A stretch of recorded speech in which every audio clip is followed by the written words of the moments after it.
যে আজকে আমেরিকা চলছে, হলিউডের প্রাণ কেন্দ্র পুরে পুরে ছাই হচ্ছে, আলহামদুলিল্লাহ ওদের পুড়ছে আর আমাদের কলিজে শান্তি হচ্ছে।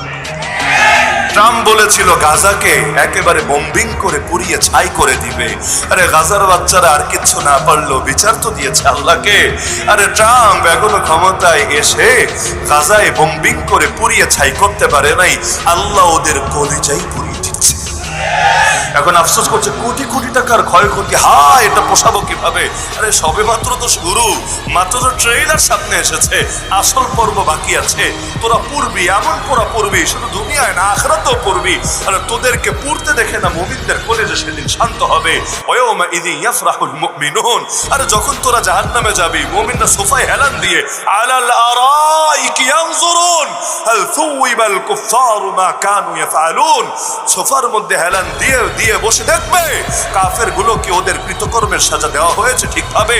আরে ইরাকের বুকে যে লক্ষ শিশুকে মেরেছিস, ভাবিস না আল্লাহর কাছে বিচার দেয় নাই?